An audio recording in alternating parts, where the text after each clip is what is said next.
परम पूज्य श्री आशुतोष महाराज जी की जय। सच्चे दरबार की जय। सनातन धर्म की जय। श्री आशु बाबा की जय। भगवान शंकर की जय। पार्वती माता की जय। प्रिय साधकों, कभी कभी कैलेंडर की एक साधारण सी तारीख अपने भीतर इतनी गहरी आध्यात्मिक अनुभूति छिपाए होती है कि अगर हम उसके महत्व को समझ लें तो वही दिन हमारे लिए केवल एक पर्व नहीं बल्कि अपने भीतर झांकने का अवसर बन जाता है। सावन का चौथा और आखिरी सोमवार भी ऐसा ही पावन अवसर है। सावन के सोमवार का नाम सुनते ही मन में भगवान शिव की छवि उभर आती है। शांत स्वरूप, जटाओं में विराजमान गंगा, मस्तक पर चंद्रमा, गले में सर्प और पूरे अस्तित्व में एक ऐसी शांति जो संसार की हर बेचैनी से परे दिखाई देती है। लेकिन शिव की उपासना का वास्तविक अर्थ केवल जल चढ़ाना, बेलपत्र अर्पित करना या व्रत रखना ही नहीं है। शिव का अर्थ उस चेतना से है जो हमारे भीतर के अंधकार को प्रकाश में बदल सकती है। सावन का आखिरी सोमवार हमें जैसे यह याद दिलाता है कि बाहर की पूजा के साथ साथ भीतर की यात्रा भी पूरी करनी है।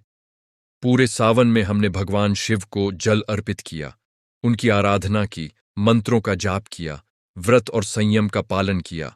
लेकिन अब जब सावन का अंतिम सोमवार हमारे सामने है तो हमें स्वयं से एक प्रश्न करना चाहिए। क्या इस पूरे महीने में केवल हमारे हाथ बदले हैं या हमारा मन भी बदला है? क्या हमने केवल शिवलिंग पर जल चढ़ाया है या अपने भीतर के क्रोध, अहंकार, लोभ, मोह और नकारात्मक विचारों को भी शिव चरणों में अर्पित किया है? क्योंकि सच्ची पूजा वहीं से शुरू होती है जहां मनुष्य अपने भीतर परिवर्तन लाने का संकल्प करता है। प्राचीन धार्मिक परंपराओं में सावन का महीना भगवान शिव को अत्यंत प्रिय माना गया है। इस महीने में सोमवार के व्रत का विशेष महत्व बताया जाता है। मान्यता है कि सावन के सोमवार में श्रद्धापूर्वक भगवान शिव की पूजा करने से मनुष्य को मानसिक शांति, आत्मबल और आध्यात्मिक उन्नति की प्रेरणा मिलती है। लेकिन आखिरी सोमवार का महत्व इस दृष्टि से भी विशेष है कि यह पूरे सावन की साधना को पूर्णता की ओर ले जाने वाला दिन माना जाता है। जिस प्रकार किसी यात्रा का अंतिम पड़ाव हमें पीछे मुड़कर पूरी यात्रा को देखने का अवसर देता है, उसी प्रकार सावन का अंतिम सोमवार भी हमें अपने जीवन की यात्रा को देखने का अवसर देता है।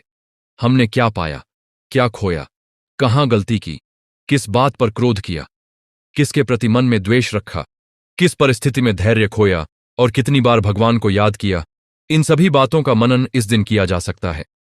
शिव केवल मंदिर में स्थापित एक दिव्य स्वरूप नहीं है। शिव वैराग्य, धैर्य, करुणा, समत्व और आत्मज्ञान के प्रतीक भी हैं। उनके गले में विष है, फिर भी वे संसार को अमृत का मार्ग दिखाते हैं। उनके शरीर पर भस्म है जो हमें जीवन की नश्वरता की याद दिलाती है। उनके मस्तक पर चंद्रमा है जो शीतलता और संतुलन का प्रतीक है। उनकी जटाओं में गंगा है जो ज्ञान और पवित्रता का संकेत देती है। इसलिए जब हम शिव की पूजा करते हैं तो वास्तव में हमें अपने जीवन में शिव के गुणों को उतारने का प्रयास भी करना चाहिए। सावन के आखिरी सोमवार की व्रत कथा से जुड़ी एक प्रचलित कथा कही जाती है। एक नगर में एक अत्यंत श्रद्धालु साहूकार रहता था। उसके पास धन संपत्ति की कोई कमी नहीं थी, लेकिन उसके जीवन में एक कमी थी, उसके कोई संतान नहीं थी। वह भगवान शिव का परम भक्त था और प्रत्येक सोमवार को विधिपूर्वक व्रत रखता था। वह मंदिर जाता, शिवलिंग पर जल और बेलपत्र चढ़ाता और पूरे मन से भगवान शिव की आराधना करता। उसके मन में एक ही इच्छा थी कि उसके घर में संतान का सुख आए। उसकी पत्नी भी भगवान शिव की आराधना करती थी। दोनों पति पत्नी ने वर्षों तक श्रद्धा के साथ सोमवार के व्रत किए। एक दिन उनकी भक्ति से प्रसन्न होकर भगवान शिव ने उन्हें दर्शन दिए और उनकी मनोकामना पूरी होने का आशीर्वाद दिया। समय बीता और उनके घर पुत्र का जन्म हुआ। परिवार में आनंद छा गया, लेकिन पुत्र के जन्म के साथ ही एक ऐसी बात सामने आई जिसने माता पिता के मन को चिंता से भर दिया। उन्हें झांत हुआ कि बालक की आयु बहुत कम है, फिर भी उन्होंने भगवान शिव पर विश्वास नहीं छोड़ा। बालक बड़ा होने लगा और उसके माता पिता उसे शिव भक्ति का संस्कार देते रहे। जब वह अपनी शिक्षा के लिए बाहर गया तब भी उसकी माता ने उसे शिव नाम का स्मरण करने और सोमवार के व्रत की महिमा को समझने की प्रेरणा दी। कथा के अनुसार जब बालक की आयु उस अवस्था में पहुंची जिसके बारे में पहले से आशंका थी, तब उसके जीवन पर संकट आया। लेकिन उसके भीतर भगवान शिव के प्रति श्रद्धा थी। उसने कठिन समय में भी शिव का स्मरण नहीं छोड़ा। उसके कर्म उसकी श्रद्धा और भगवान शिव के प्रति उसकी आस्था के कारण संकट टल गया। इस कथा का संदेश केवल यह नहीं है कि व्रत करने से हर संकट जादुई रूप से समाप्त हो जाएगा।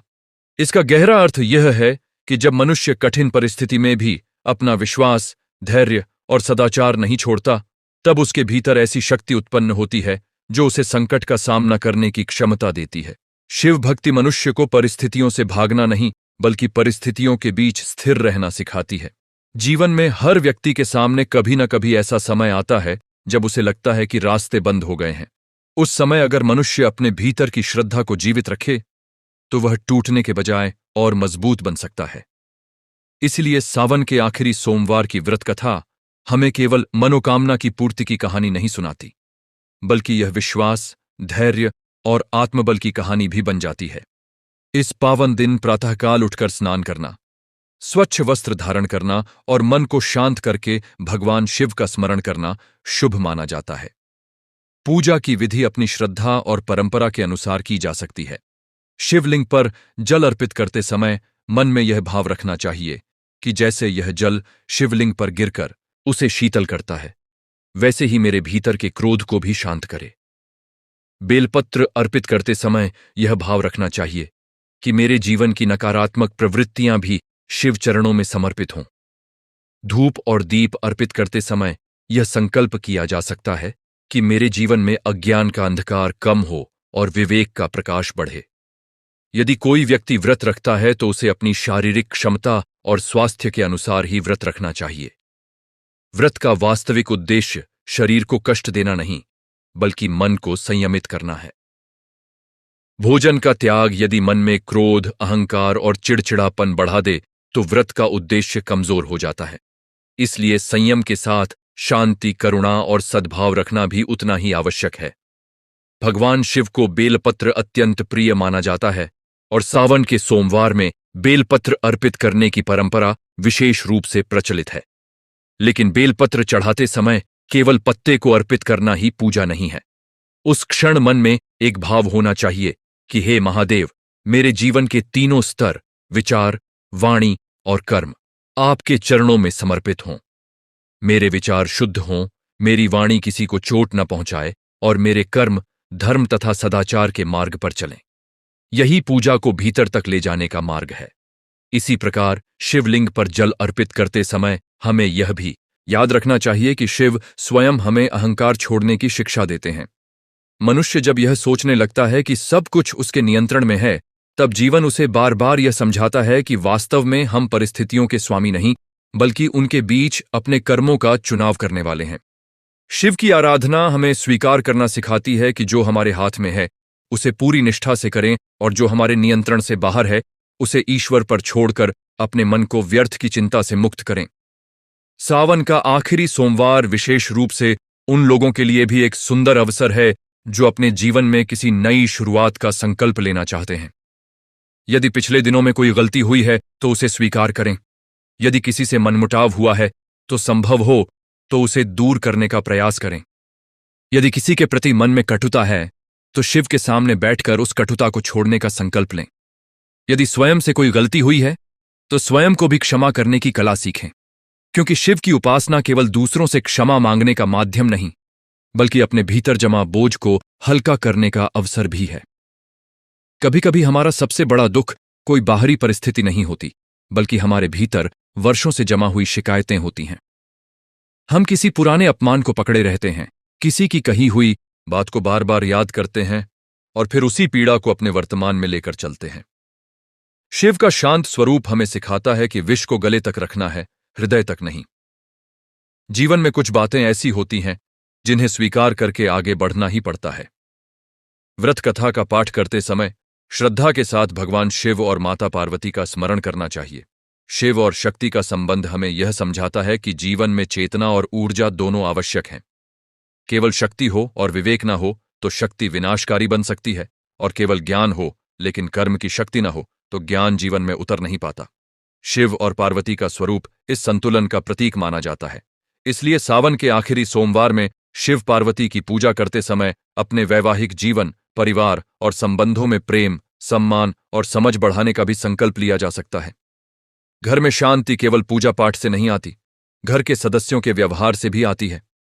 यदि हम भगवान शिव की पूजा करके घर लौटें और छोटी सी बात पर क्रोध कर दें, तो हमें अपने भीतर झांकने की जरूरत है। पूजा का प्रभाव तभी दिखाई देता है जब हमारी वाणी और व्यवहार में भी उसका असर दिखाई देने लगे। कई लोग सावन के सोमवार को केवल मनोकामना पूरी होने के दिन के रूप में देखते हैं। वे भगवान से अपनी इच्छाओं की सूची लेकर मंदिर जाते हैं और चाहते हैं कि शिव उनकी हर इच्छा पूरी कर दें। लेकिन शिव की भक्ति का एक और गहरा स्वरूप है, भगवान से यह मांगना कि मुझे वह विवेक दें जिससे मैं सही और गलत में अंतर कर सकूं। मुझे वह शक्ति दें जिससे मैं कठिन समय में टूटूं नहीं। मुझे वह धैर्य दें जिससे मैं अपने कर्मों को ईमानदारी से करता रहूं। और मुझे वह दृष्टि दें जिससे मैं संसार के मोह में अपने वास्तविक उद्देश्य को न भूलूं। जब हमारी प्रार्थना केवल वस्तुओं की मांग नहीं रहती और आत्मिक शक्ति की मांग बन जाती है, तब हमारी पूजा का स्वरूप बदलने लगता है। सावन का चौथा और आखिरी सोमवार हमें यह भी याद दिलाता है कि सावन समाप्त हो जाएगा, लेकिन शिव का स्मरण समाप्त नहीं होना चाहिए। सोमवार आएगा और चला जाएगा, पर्व आएगा और चला जाएगा, मंदिर की घंटियां शांत हो जाएंगी, पूजा की सामग्री समाप्त हो जाएगी, लेकिन यदि हमारे भीतर शिव का स्मरण जाग गया तो वही इस पूरे व्रत की सबसे बड़ी उपलब्धि होगी। भगवान शिव को केवल सावन में याद करना और बाकी समय अपने मन को उसी पुराने क्रोध, अहंकार और लोभ में छोड़ देना अधूरी साधना है। शिव का वास्तविक स्मरण तब है जब हम किसी के साथ अन्याय करने से पहले रुक जाएं, किसी पर क्रोध करने से पहले स्वयं को संभाल लें, किसी के दुख को देखकर संवेदना जागे और अपने जीवन में सत्य तथा संयम को स्थान दें। इस आखिरी सोमवार को यदि आप शिव मंदिर जाएं तो कुछ क्षण केवल शांत बैठें। कुछ मांगने की जल्दी न करें, आंखें बंद करें और अपने भीतर के मन को देखें। विचारों की भीड़ आएगी, पुरानी बातें याद आएंगी, भविष्य की चिंता होगी, लेकिन उन्हें पकड़ने के बजाय केवल देखते रहें। मन में धीरे धीरे महामृत्युंजय मंत्र या पंचाक्षर मंत्र ओम नमः शिवाय का स्मरण कर सकते हैं। मंत्र का उच्चारण केवल आवाज से नहीं, भाव से करें। ओम नमः शिवाय का अर्थ अपने भीतर यह भाव जगाना भी है कि मैं अपने अहंकार को झुकाता हूं, मैं अपने भीतर के अंधकार को पहचानता हूं और मैं सत्य की ओर बढ़ने का प्रयास करता हूं। कुछ मिनटों की ऐसी शांति कई बार हमें अपने भीतर की उन आवाजों को सुनने का अवसर देती है जिन्हें हम संसार के शोर में दबा देते हैं। और जब सावन का आखिरी सोमवार समाप्त हो, तब अपने आप से एक संकल्प जरूर लें कि सावन के बाद भी सप्ताह में कम से कम एक दिन कुछ समय आत्मचिंतन के लिए निकालेंगे। केवल मंदिर जाना ही आध्यात्मिकता नहीं है। किसी जरूरतमंद की सहायता करना, माता पिता का सम्मान करना, किसी दुखी व्यक्ति को सांत्वना देना, किसी के प्रति गलत भावना छोड़ देना, ईमानदारी से अपने कर्तव्य को निभाना और अपने मन को संयमित रखना भी शिव आराधना का हिस्सा हो सकता है। यदि आपके जीवन में कोई बड़ी परेशानी चल रही है तो भगवान शिव के सामने बैठकर उसे समर्पित करें, लेकिन साथ ही जो व्यावहारिक कदम आपके हाथ में हैं उन्हें उठाना भी न भूलें। आस्था हमें शक्ति देती है और कर्म हमें दिशा देता है। दोनों साथ हों तो जीवन की यात्रा अधिक संतुलित हो जाती है। सावन के चौथे और आखिरी सोमवार की यह व्रत कथा सुनने या पढ़ने वाले प्रत्येक व्यक्ति के मन में भगवान शिव के प्रति श्रद्धा, शांति और सद्बुद्धि का भाव जागे, यही प्रार्थना है। महादेव हमारे जीवन से केवल कठिनाइयां दूर करें। ऐसी प्रार्थना से आगे बढ़कर हम यह भी प्रार्थना करें कि कठिनाइयों के बीच सही मार्ग चुनने की शक्ति हमें मिले। हमारे घर में प्रेम हो, हमारे विचारों में पवित्रता हो, हमारी वाणी में मधुरता हो, हमारे कर्मों में ईमानदारी हो और हमारे भीतर अहंकार की जगह विनम्रता आए। यदि किसी मन में लंबे समय से चिंता है तो उसे शांति मिले। यदि कोई व्यक्ति किसी संकट से गुजर रहा है तो उसे धैर्य मिले। यदि कोई अपने जीवन की दिशा को लेकर भ्रमित है तो उसे विवेक मिले। और यदि कोई आध्यात्मिक मार्ग पर चलना चाहता है तो उसके भीतर निरंतरता और श्रद्धा बनी रहे। अब इस कथा के अंत में कुछ क्षण अपने मन को शांत करके भगवान शिव का ध्यान करें। आंखें बंद करें और अपने हृदय में महादेव का शांत स्वरूप अनुभव करें। मन ही मन कहें, हे महादेव, जो कुछ मेरे भीतर अशुद्ध है उसे पहचानने की शक्ति दीजिए। जो बदल सकता हूं उसे बदलने का साहस दीजिए। जो मेरे नियंत्रण में नहीं है उसे स्वीकार करने का धैर्य दीजिए और अपने जीवन को सत्य, प्रेम, करुणा तथा साधना के मार्ग पर आगे बढ़ाने की बुद्धि दीजिए। मेरे परिवार में सुख शांति बनी रहे, सभी के जीवन में सद्बुद्धि आए, किसी के प्रति मेरे मन में द्वेष न रहे और मेरे कर्म किसी के लिए दुख का कारण न बने। हे भोलेनाथ, सावन के इस अंतिम सोमवार की पूजा और व्रत को केवल एक धार्मिक कर्मकांड न रहने दें, इसे मेरे जीवन में वास्तविक परिवर्तन का कारण बना दें। मेरे भीतर का क्रोध शांत हो, मेरा अहंकार झुके, मेरी वाणी मधुर हो और मेरा मन आपके स्मरण में स्थिर हो। यही इस पावन सोमवार की सबसे सुंदर प्रार्थना है। और अंत में एक बात हमेशा याद रखिए, सावन समाप्त हो सकता है, लेकिन शिव से जुड़ने का मार्ग कभी समाप्त नहीं होता। मंदिर की घंटी रुक सकती है, पूजा का दीपक बुझ सकता है, व्रत का दिन समाप्त हो सकता है, लेकिन यदि आपके भीतर ओम नमः शिवाय की स्मृति जीवित है तो आपके लिए हर दिन शिवमय हो सकता है। इसलिए इस आखिरी सोमवार को केवल सावन का अंत न समझें, बल्कि अपने भीतर एक नई शुरुआत का दिन बनाएं। जो गलत था उसे पीछे छोड़ें, जो सही है उसे अपनाएं और अपने जीवन को अधिक शांत, अधिक संयमित और अधिक करुणामय बनाने का संकल्प लें। भगवान शिव से केवल यह न कहें कि मेरी समस्या दूर कर दीजिए, बल्कि यह भी कहें कि मुझे इतना मजबूत बना दीजिए कि समस्या के सामने मैं अपने सत्य और धर्म से विचलित न हूं। यही शिव भक्ति की गहराई है, यही व्रत का वास्तविक भाव है और यही सावन के आखिरी सोमवार की सबसे सुंदर सीख है। हर हर महादेव। ओम नमः शिवाय। भगवान शिव और माता पार्वती की कृपा सभी पर बनी रहे। लेकिन इस कथा को यहीं समाप्त कर देना शायद सावन के इस आखिरी सोमवार के साथ न्याय नहीं होगा, क्योंकि महादेव की कथा जितनी सुनी जाए उतनी ही मन के किसी नए द्वार को खोल देती है। इसलिए आइए कुछ देर और उसी भाव में चलते हैं, जहां पूजा केवल पूजा नहीं रहती, व्रत केवल व्रत नहीं रहता और सोमवार केवल कैलेंडर की तारीख नहीं रहता, बल्कि मनुष्य अपने जीवन को भगवान शिव के सामने रखकर स्वयं से बात करने लगता है। कल्पना कीजिए, सावन की सुबह है, वातावरण में हल्की सी शीतलता है, मंदिर की घंटियों की आवाज दूर तक सुनाई दे रही है, कहीं कोई भक्त शिवलिंग पर जल चढ़ा रहा है, कहीं कोई ओम नमः शिवाय का जाप कर रहा है और कहीं किसी घर में माता पिता अपने बच्चों को सावन के आखिरी सोमवार की कथा सुना रहे हैं। यह दृश्य हमें हजारों वर्षों पुरानी उस परंपरा से जोड़ता है जिसमें मनुष्य, प्रकृति, ईश्वर और अपने भीतर की चेतना के बीच संबंध स्थापित करने का प्रयास करता रहा है। सावन का महीना जब आता है तो जैसे वातावरण ही हमें भीतर की ओर लौटने का निमंत्रण देता है। वर्षा धरती की धूल को धोती है, पेड़ पौधे फिर से हरे हो जाते हैं, नदियों में जल बढ़ता है और प्रकृति एक नई ऊर्जा से भर जाती है। इसी प्रकार सावन की साधना भी हमें यह अवसर देती है कि हम अपने मन पर जमी हुई धूल को धो सकें। हमारे भीतर भी बहुत कुछ जमा होता रहता है, पुरानी शिकायतें, असफलताओं की पीड़ा, दूसरों से तुलना, भविष्य का डर, बीते हुए समय का पछतावा, अपनी उपलब्धियों का अहंकार और छोटी छोटी बातों पर पैदा होने वाला क्रोध। सावन का अंतिम सोमवार जैसे कहता है कि अब इन सबको भी शिव चरणों में रख दो। हम अक्सर सोचते हैं कि भगवान शिव को प्रसन्न करने के लिए बहुत बड़ी पूजा करनी पड़ेगी, बहुत सारी सामग्री चाहिए, बहुत कठिन व्रत करना होगा या कोई विशेष अनुष्ठान करना होगा। लेकिन शिव के स्वरूप को देखें तो उनका वैभव हमें कुछ और ही बताता है। उनके पास राजसी वस्त्र नहीं, आभूषणों की भरमार नहीं, किसी महल की आवश्यकता नहीं। वे कैलाश पर विराजमान हैं, शरीर पर भस्म धारण करते हैं, गले में सर्प है, जटाओं में गंगा है और हाथ में त्रिशूल है। उनका स्वरूप हमें यह सिखाता है कि ईश्वर तक पहुंचने के लिए बाहरी दिखावे से अधिक महत्वपूर्ण मन की सच्चाई है।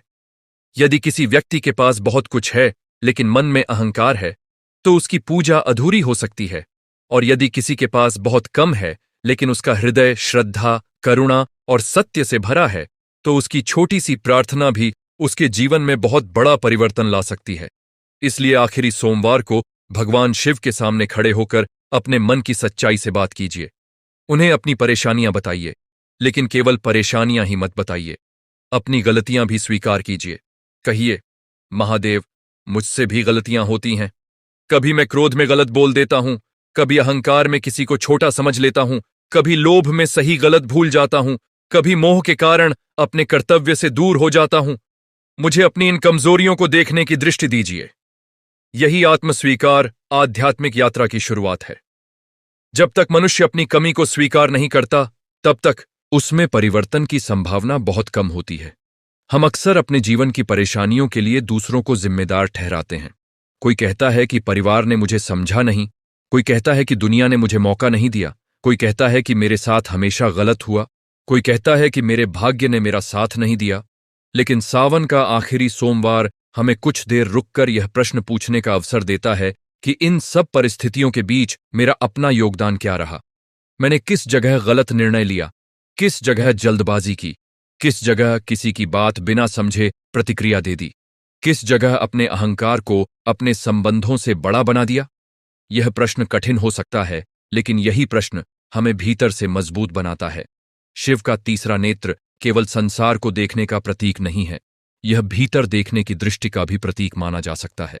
जब भीतर का तीसरा नेत्र जागता है तो मनुष्य दूसरों की गलतियां गिनने से पहले अपनी कमजोरियों को देखना शुरू करता है। अब इस आखिरी सोमवार की व्रत कथा के भाव को एक और दृष्टि से समझिए। व्रत का अर्थ केवल भोजन का त्याग नहीं है, व्रत का एक अर्थ संकल्प भी माना जाता है। यानी आज मैंने अपने लिए एक दिशा चुनी है और मैं उस दिशा पर टिके रहने का प्रयास करूंगा। यदि कोई व्यक्ति पूरे दिन भोजन न करे लेकिन क्रोध से भरा रहे, किसी गरीब का अपमान कर दे, घर में माता पिता से कठोर शब्द बोल दे और किसी जरूरतमंद की सहायता करने से मना कर दे, तो उसे स्वयं से पूछना चाहिए कि उसके व्रत का उद्देश्य क्या था। इसके विपरीत यदि कोई व्यक्ति अपनी क्षमता के अनुसार भोजन करता है लेकिन पूरे दिन मन को संयमित रखता है, किसी को दुख नहीं देता, सत्य बोलता है, ईश्वर का स्मरण करता है और किसी जरूरतमंद की सहायता करता है, तो उसने व्रत की आत्मा को समझने का प्रयास किया है। इसलिए इस आखिरी सोमवार को व्रत के बाहरी नियमों के साथ उसके भीतर के संकल्प को भी याद रखिए। अपने लिए एक ऐसा संकल्प चुनिए जिसे आप सावन के बाद भी निभा सकें। हो सकता है वह संकल्प हो कि मैं रोज कुछ समय ध्यान करूंगा, हो सकता है कि मैं अपने माता पिता से अधिक प्रेम और सम्मान से बात करूंगा, हो सकता है कि मैं किसी नशे या गलत आदत से धीरे धीरे बाहर निकलने का प्रयास करूंगा, हो सकता है कि मैं अपने क्रोध को नियंत्रित करने का अभ्यास करूंगा। कोई भी ऐसा संकल्प जो आपके जीवन को बेहतर बनाए, वही आपके लिए सावन की वास्तविक प्रसाद बन सकता है। शिव के जीवन और स्वरूप में एक और गहरा संदेश छिपा है, विष को संभालने का। समुद्र मंथन की कथा में जब विष निकला तो देवता और असुर दोनों उससे भयभीत हो गए। उस विष को किसी ने स्वीकार नहीं किया। तब भगवान शिव ने उसे अपने कंठ में धारण किया। इसी कारण उनका नाम नीलकंठ हुआ। इस प्रसंग को यदि जीवन से जोड़कर देखें तो हमें समझ आता है कि हर व्यक्ति के जीवन में भी कुछ विष आते हैं। किसी की कटु बात, किसी का धोखा, किसी संबंध का टूटना, किसी प्रिय व्यक्ति का व्यवहार, आर्थिक परेशानी, असफलता, अपमान, चिंता या कोई ऐसी घटना जिसे हम भूल नहीं पाते। प्रश्न यह है कि हम उस विष के साथ क्या करते हैं। क्या हम उसे अपने पूरे जीवन में फैला देते हैं? क्या एक व्यक्ति के व्यवहार की वजह से हम हर व्यक्ति पर शक करने लगते हैं? क्या एक असफलता की वजह से हम स्वयं को हमेशा असफल मान लेते हैं? क्या एक दुख के कारण हम जीवन की सारी खुशियों को देखना बंद कर देते हैं?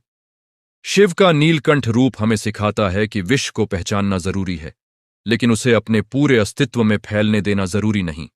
जीवन की कटुता को कंठ तक रोकना सीखिए, हृदय में मत बसाइए।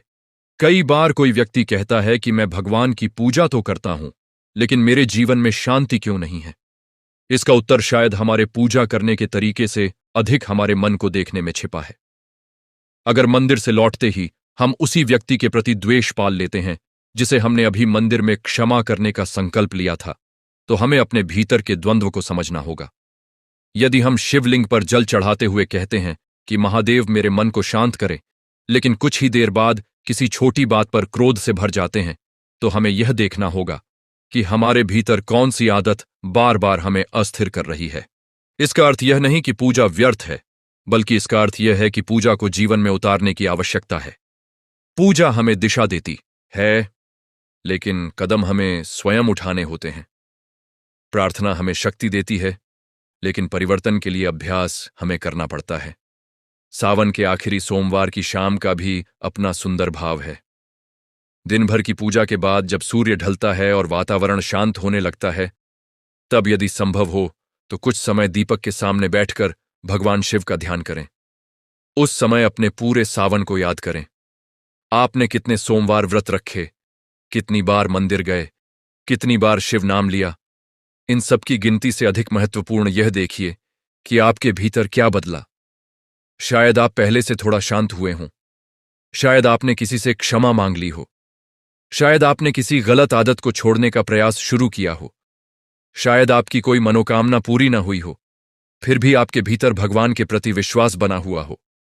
यदि ऐसा है तो समझिए कि आपकी साधना केवल परिणाम पर निर्भर नहीं है। कभी कभी भगवान से हमें वह नहीं मिलता जो हम मांगते हैं, लेकिन उस यात्रा में हमें कुछ ऐसा मिल जाता है जिसकी हमें वास्तव में आवश्यकता होती है।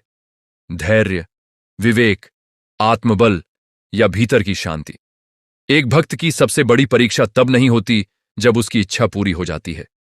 उसकी सबसे बड़ी परीक्षा तब होती है जब उसकी इच्छा पूरी नहीं होती और फिर भी वह भगवान को छोड़ता नहीं।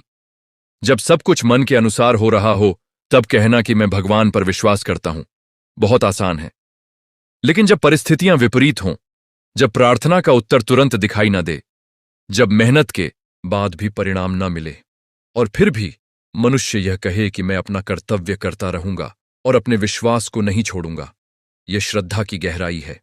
इसीलिए यदि इस सावन में आपकी कोई इच्छा पूरी नहीं हुई है तो निराश होकर यह मत सोचिए कि भगवान ने आपकी प्रार्थना नहीं सुनी। हो सकता है आपकी प्रार्थना सुनी गई हो, लेकिन उसका उत्तर उस रूप में नहीं आया जिसकी आपने कल्पना की थी। जीवन के कुछ उत्तर समय के साथ समझ आते हैं।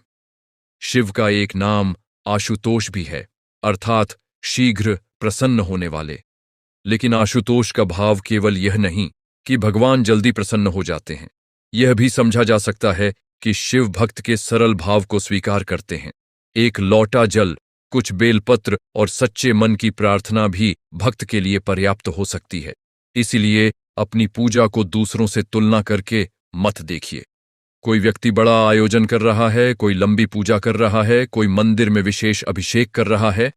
आपकी श्रद्धा का मूल्य इससे कम नहीं हो जाता यदि आप अपनी क्षमता के अनुसार सरल पूजा कर रहे हैं। भगवान के सामने तुलना की आवश्यकता नहीं, वहां केवल भाव की आवश्यकता है। अपने मन को दूसरों की पूजा देखकर छोटा मत समझिए और अपनी पूजा देखकर बड़ा भी मत समझिए। विनम्रता ही भक्ति की सुंदरता है। अब उस साहूकार की कथा को एक और भाव से याद करें। उसके पास धन था, संपत्ति थी, लेकिन मन में संतान की इच्छा थी। उसने भगवान शिव की आराधना की, उसे संतान मिली, लेकिन उसके साथ एक परीक्षा भी आई। यही जीवन का नियम है। हर प्राप्ति के साथ कोई न कोई जिम्मेदारी भी आती है। हम अक्सर केवल सुख मांगते हैं, लेकिन सुख को संभालने की क्षमता नहीं मांगते। धन चाहिए तो उसके साथ विवेक चाहिए, सफलता चाहिए तो उसके साथ विनम्रता चाहिए, संबंध चाहिए तो उसके साथ समझ चाहिए, संतान चाहिए तो उसके साथ संस्कार देने की जिम्मेदारी चाहिए, आध्यात्मिक ज्ञान चाहिए तो उसके साथ अहंकार छोड़ने की क्षमता चाहिए। इसलिए जब भगवान से कुछ मांगें तो उसके साथ उसे संभालने की शक्ति भी मांगे। यही प्रार्थना अधिक पूर्ण होती है। सावन के आखिरी सोमवार पर माता पार्वती का स्मरण भी इसी कारण महत्वपूर्ण है। माता पार्वती ने कठोर तपस्या के माध्यम से भगवान शिव को पति रूप में प्राप्त करने की कथा पुराणों में वर्णित है। उनके तप का भाव हमें यह सिखाता है कि सच्ची साधना में निरंतरता होती है। आज इच्छा हुई, कल छोड़ दिया, यह साधना नहीं। जीवन में हम भी कई संकल्प लेते हैं। सुबह सोचते हैं कि आज से क्रोध नहीं करूंगा, लेकिन शाम तक वही क्रोध लौट आता है। सोचते हैं कि आज से समय का सही उपयोग करूंगा, लेकिन कुछ ही घंटों में पुरानी आदतें वापस आ जाती हैं। इसीलिए स्वयं को दोष देकर बैठ जाना भी सही नहीं। साधना का अर्थ ही है बार बार लौटना।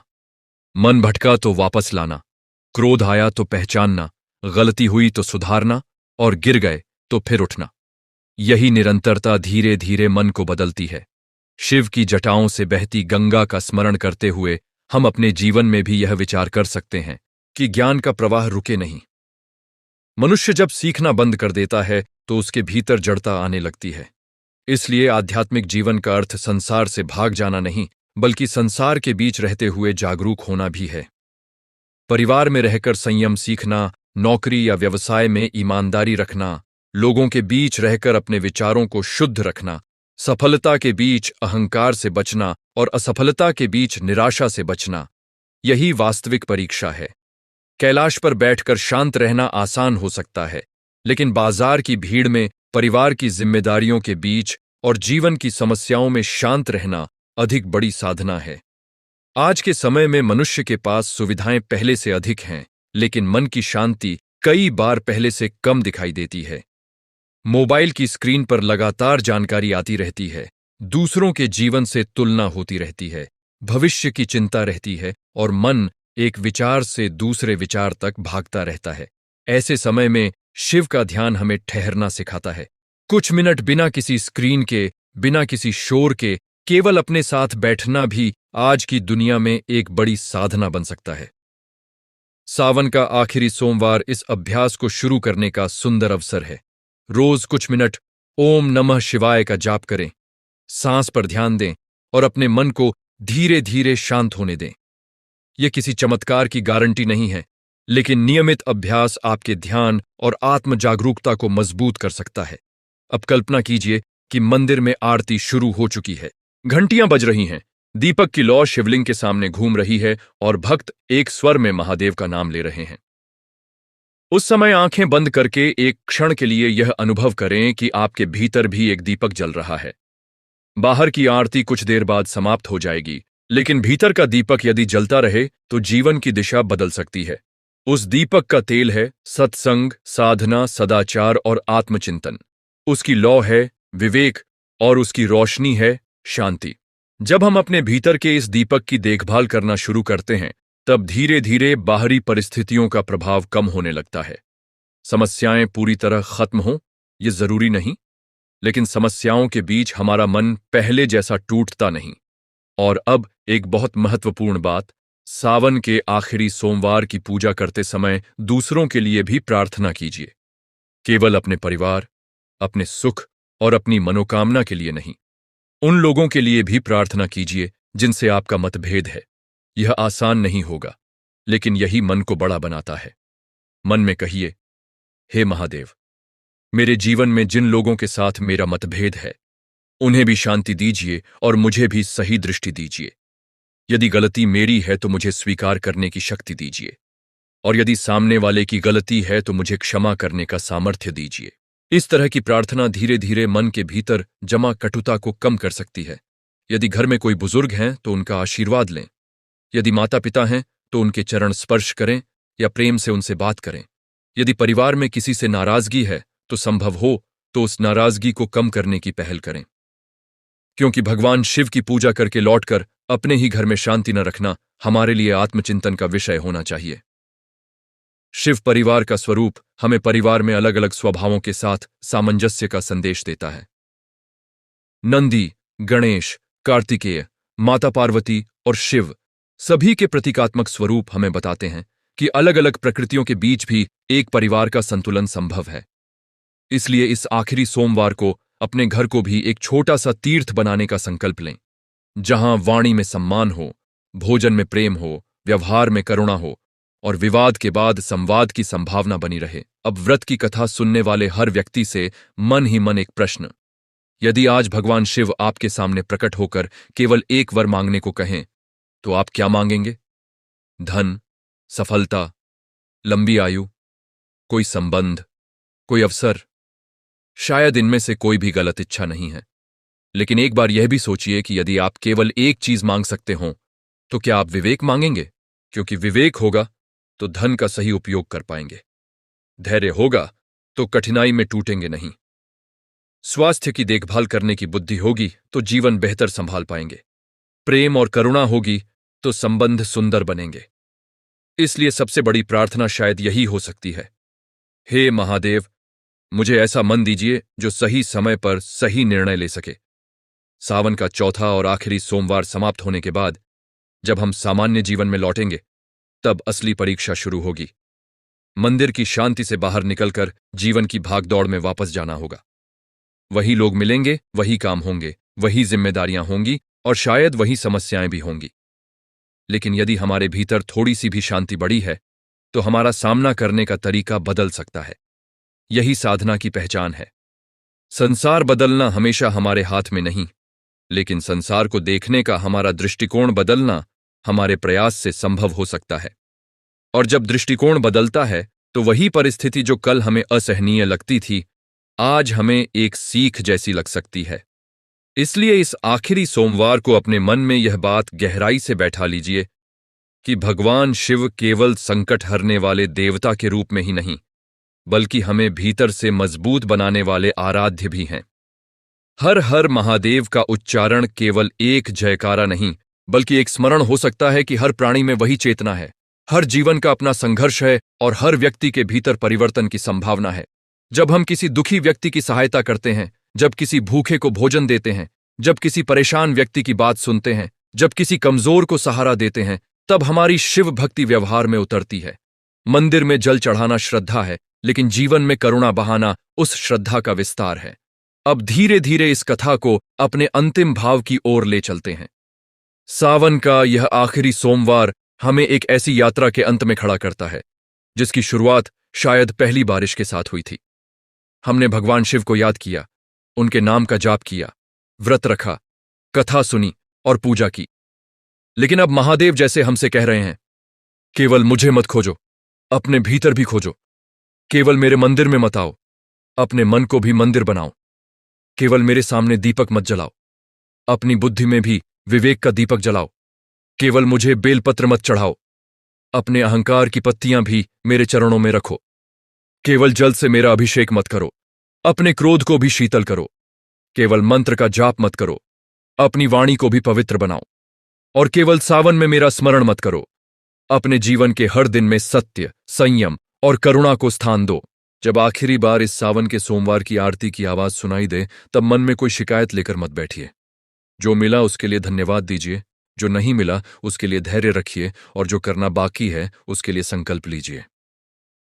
भगवान से कहिए, महादेव, मेरे जीवन की राह आसान हो यह आवश्यक नहीं, लेकिन उस राह पर चलने का साहस बना रहे।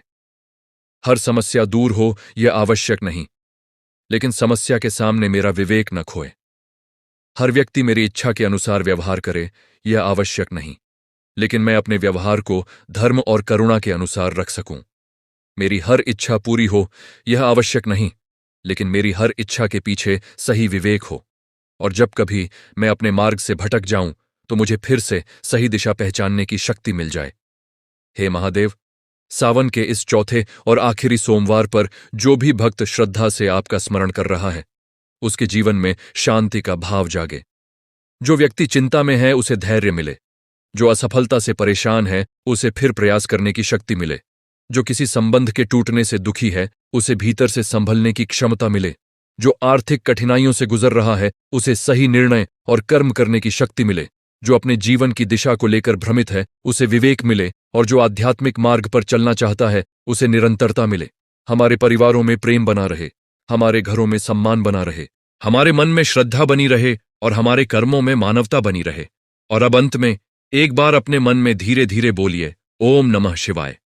फिर एक बार, ओम नमः शिवाय। और तीसरी बार अपने पूरे भाव के साथ, ओम नमः शिवाय। कुछ क्षण शांत रहिए, सांस को सामान्य होने दीजिए, अपने मन को किसी इच्छा के पीछे दौड़ने मत दीजिए। बस यह अनुभव कीजिए कि आप भगवान शिव की स्मृति में बैठे हैं। जो कुछ आपके भीतर भारी है उसे कुछ क्षण के लिए छोड़ दीजिए। जो बीत गया उसे वापस नहीं लाया जा सकता, जो आने वाला है उसे अभी पूरी तरह जाना नहीं जा सकता, लेकिन जो यह वर्तमान क्षण है उसे शांत और पवित्र बनाया जा सकता है। यही क्षण आपकी साधना है, यही क्षण आपकी प्रार्थना है, और यही क्षण आपके लिए शिव से जुड़ने का माध्यम बन सकता है। सावन समाप्त होगा, लेकिन महादेव की कथा समाप्त नहीं होगी। बारिश रुक जाएगी, लेकिन धरती में उसकी नमी रह जाएगी। उसी प्रकार सावन के ये दिन समाप्त हो जाएंगे, लेकिन यदि हमने वास्तव में शिव को अपने भीतर स्थान दिया तो इन दिनों की साधना हमारे व्यवहार में दिखाई देनी चाहिए। किसी से कठोर शब्द बोलने से पहले हमें शिव याद आएं। किसी गलत काम का अवसर मिलने पर विवेक हमें रोक दे। किसी दुखी व्यक्ति को देखकर हमारे भीतर करुणा जागे और जब जीवन में कोई बड़ी कठिनाई आए तो हम टूटने के बजाय यह कह सकें, मैं अपना कर्म करूंगा, अपना प्रयास करूंगा और परिणाम को ईश्वर पर छोड़ दूंगा। यही सावन के आखिरी सोमवार का सबसे सुंदर संदेश है। व्रत समाप्त मत होने दीजिए, उसे संकल्प में बदल दीजिए। पूजा समाप्त मत होने दीजिए, उसे व्यवहार में बदल दीजिए। कथा समाप्त मत होने दीजिए, उसकी सीख को जीवन में उतार दीजिए। मंदिर से बाहर निकलते समय केवल प्रसाद लेकर मत जाइए, महादेव का एक गुण भी अपने साथ लेकर जाइए, शांति, धैर्य, करुणा, विनम्रता या संयम। यदि हम ऐसा कर पाए तो शायद सावन का यह अंतिम सोमवार हमारे जीवन का केवल एक धार्मिक दिन नहीं रहेगा, बल्कि एक ऐसी शुरुआत बन जाएगा जिसे हम आने वाले पूरे वर्ष तक अपने साथ लेकर चल सकेंगे। हे नीलकंठ, हमारे जीवन के विष को संभालने की शक्ति दीजिए। हे भोलेनाथ, हमारे मन की अशांति को शांति में बदलने का मार्ग दिखाइए। हे महाकाल, हमें समय का मूल्य समझाइए। हे आशुतोष, हमारी सरल श्रद्धा को स्वीकार कीजिए। हे शंकर, हमारे भीतर के अंधकार को दूर करने के लिए विवेक का प्रकाश दीजिए। हे उमापति, हमारे परिवारों में प्रेम और सामंजस्य बनाए रखिए और सबसे बढ़कर हमें ऐसा मन दीजिए जो परिस्थितियां बदलने से पहले स्वयं को बदलने का प्रयास करे। सावन के चौथे और आखिरी सोमवार की इस पावन व्रत कथा को सुनने वाले प्रत्येक भक्त के जीवन में भगवान शिव की कृपा, शांति और सद्बुद्धि बनी रहे। मन में श्रद्धा रहे, वाणी में मधुरता रहे, कर्मों में पवित्रता रहे और जीवन में सत्य का प्रकाश बना रहे। जो भी संकल्प आज लिया गया है उसे निभाने की शक्ति मिले। जो भी भूल हुई है उससे सीखने की बुद्धि मिले। जो भी दुख है उसे सहने का साहस मिले और जो भी सुख मिला है उसके लिए कृतज्ञ रहने का भाव मिले। यही सच्ची शिव आराधना है, यही व्रत की सार्थकता है और यही सावन के अंतिम सोमवार का सबसे गहरा संदेश है। हर हर महादेव। ओम नमः शिवाय। ओम नमः शिवाय। ओम नमः शिवाय। महादेव सभी पर अपनी कृपा बनाए रखें। श्री सतगुरु आशुतोष महाराज जी की जय। सच्चे दरबार की जय।